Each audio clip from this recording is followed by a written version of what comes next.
Hello बच्चों, आज हम करेंगे क्लास 8 लेसन 4 दीवानों की हस्ती का नेक्स्ट पार्ट। इसका बेटा हाफ पार्ट हमने पहले किया था। इसमें से कुछ क्वेश्चंस मैं आपके सामने रख रही हूँ।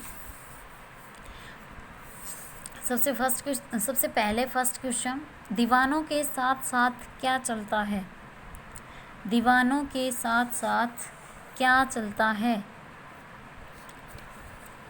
अगला बेटा, इस कविता के कवि का क्या नाम है? इस कविता के कवि का क्या नाम है? नेक्स्ट क्वेश्चन, दीवाने किस रूप में बहकर चलते हैं? दीवाने किस रूप में बहकर चलते हैं? बेटा मेरे ख्याल से आप सभी को इन क्वेश्चंस के आंसर आते होंगे अगर आपने वीडियो को अच्छे से देखा होगा। अगर नहीं तो उस वीडियो को दोबारा से देखें। और अब आगे देखना बेटा, इसमें भगवती चरण वर्मा जी स्वतंत्रता से पहले की बातें बता रहे हैं। जो आज़ादी के दीवाने हैं वो स्वतंत्रता प्राप्ति के लिए क्या क्या प्रयास कर रहे हैं उसके बारे में वो बता रहे हैं। दो बातें कही, दो बातें सुनी, कुछ हंसे और फिर कुछ रोए, छक कर सुख दुख के घूंटों को हम एक समान भाव से पिए चले। बेटा इसमें हम प्रसंग लिखेंगे सबसे पहले कि वे काव्य पंक्तियाँ हिंदी की पाठ्य पुस्तक बसंत भाग 3 में संकलित दीवानों की हस्ती नामक कविता से ली गई हैं। इसके कवि भगवती चरण वर्मा जी हैं। इस पद्यांश में उन्होंने स्वतंत्रता के दीवानों के बारे में बताया है कि वो सब सुख और दुख दोनों को अनुभव कर चुके हैं और दोनों को समान भाव से ग्रहण करते हैं। दो बात कही, दो बात सुनी। इसमें बेटा कवि कहता है कि जब स्वतंत्रता के दीवाने या आज़ादी के जो दीवाने हैं वो लोगों से मिलते हैं तो अपने मन की दो बातें उनको बताते हैं। किनको? लोगों को, जिन लोगों से वो मिलते हैं उनको बताते हैं और उन लोगों की बातें वो खुद सुनते हैं। कुछ हंसे और फिर कुछ रोए। अपनी बातें उनको बताकर और उनकी बातें खुद सुनकर वो कुछ पल तो हंसने लग जाते हैं और कुछ देर रो लेते हैं। छक कर सुख दुख के घूंटों को हम एक भाव से पिए चलें। छक कर बेटा जी भर कर, और सुख दुख के घूंटों को मतलब जीवन में आने वाली परिस्थितियों का अनुभव होना। इसमें जो कवि हैं वो कहते हैं कि आज़ादी के दीवानों ने हर परिस्थिति को अनुभव कर लिया है। जीवन में आने वाली हर परिस्थिति का जी भरकर अनुभव कर लिया है। हम एक भाव से पिए चलें। इसमें कवि कहता है कि बेटा जो आज़ादी के दीवाने हैं वो सुख और दुख दोनों को समान भाव से ग्रहण करते हैं। दुख के समय वो ना तो ज़्यादा दुखी होते हैं और सुख के समय न ही ज़्यादा वो खुशी रखते हैं।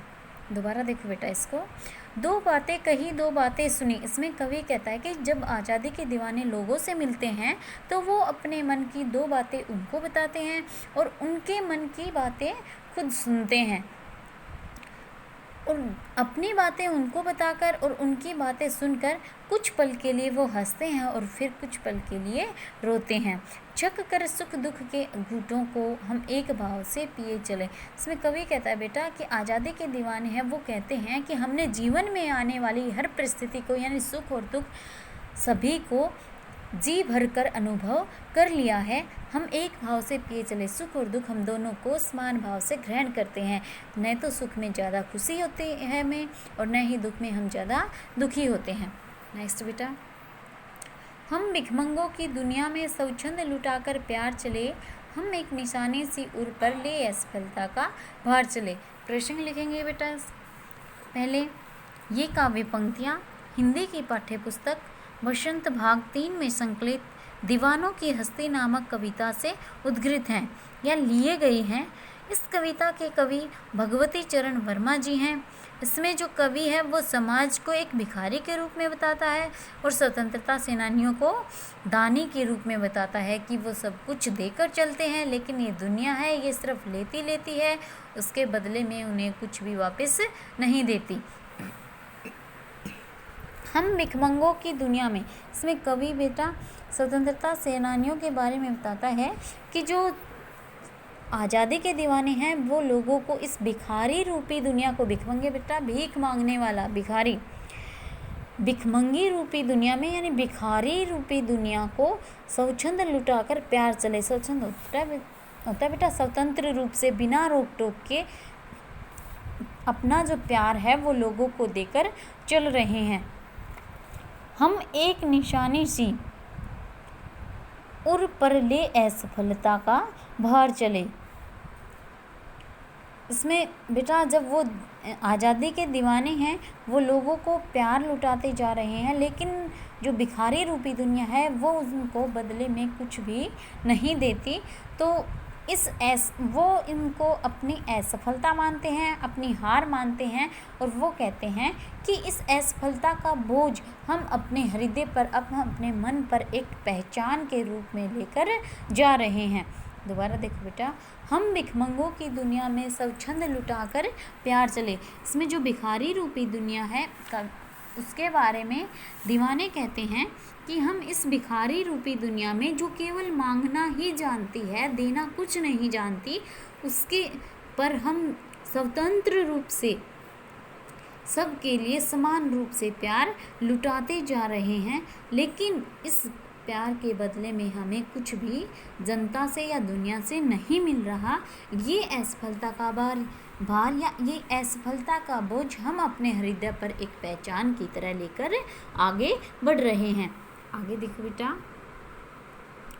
अब अपना और पराया क्या आबाद रहे रुकने वाले, हम स्वयं बंधे थे और स्वयं हम अपने बंधन तोड़ चले।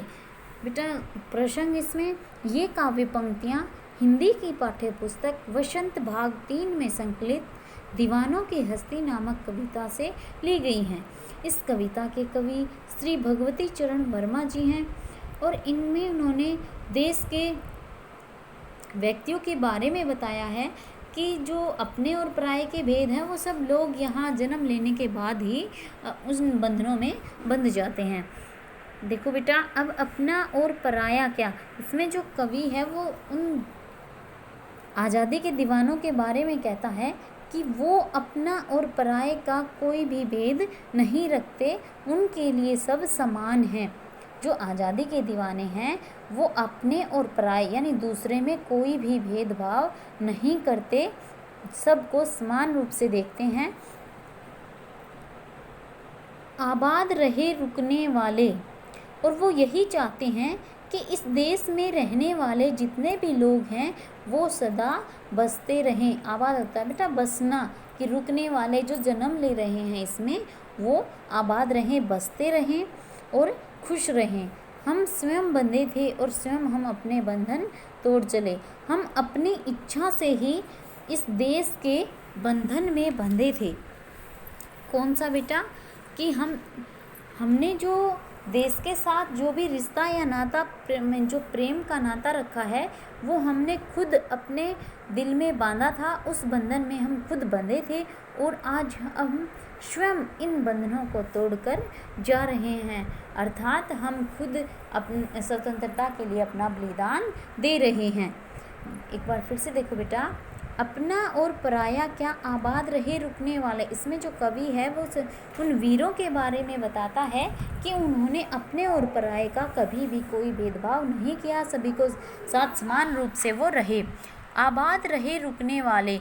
और उन्होंने सदा यही सोचा कि जो इस धरती पर आने वाले हैं, रुकने वाले हैं, वो हमेशा बसते रहें, खुश रहें। हम स्वयं बंधे थे और स्वयं हम अपने बंधन को तोड़ चले। यानी जो आज़ादी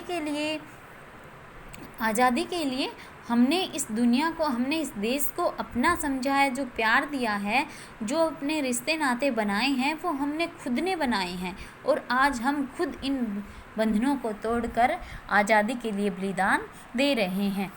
बेटा आप इन तीनों का प्रसंग, व्याख्या और विशेष करेंगे। प्रसंग में सेम रहेगा बेटा सभी का कि प्रस्तुत पद्यांश हमारी हिंदी की पाठ्य पुस्तक वसंत भाग 3 में संकलित दीवानों की हस्ती नामक कविता से लिया गया है और इसके कवि भगवती चरण वर्मा जी हैं। फिर इसकी व्याख्या करनी है, इसके बाद हम लिखेंगे इसका विशेष। और विशेष बेटा इस पद्यांश का विशेष रहेगा कि इसमें सरल भाषा का प्रयोग किया गया है और इसमें जो आज़ादी के दीवाने हैं वो हमें सीख देते हैं कि हमें सुख और दुख सभी को समान भाव से ग्रहण करना चाहिए। हमें विपरीत परिस्थितियों से डरकर या घबराकर नहीं भागना चाहिए। अगला बेटा, इसमें भी बेटा प्रश्न सेम रहेगा, इसकी व्याख्या और उसके बाद इसका विशेष लिखेंगे। विशेष में बेटा यही कि दुनिया को एक भिखारी के रूप में दिखाया है और जो दीवाने हैं वो इस दुनिया से हार जाते हैं, वो अपने प्यार के बदले में कुछ भी नहीं पाते। तीसरा, भाषा सरल, सहज और परवामयी है। अगला बेटा, सबसे पहले प्रसंग, फिर व्याख्या और फिर विशेष। और इस पद्यांश का विशेष होगा कि जो सच्चे वीर हैं वो अपना बलिदान निस्वार्थ भाव से करते हैं। दूसरा, भाषा सरल, सहज और परवामयी है। तीसरा बेटा, इसमें जो अपना और पराया है जो वो विपरीतार्थक शब्द हैं। ठीक है बेटा, इनको अच्छे से कर लेना। Thank you.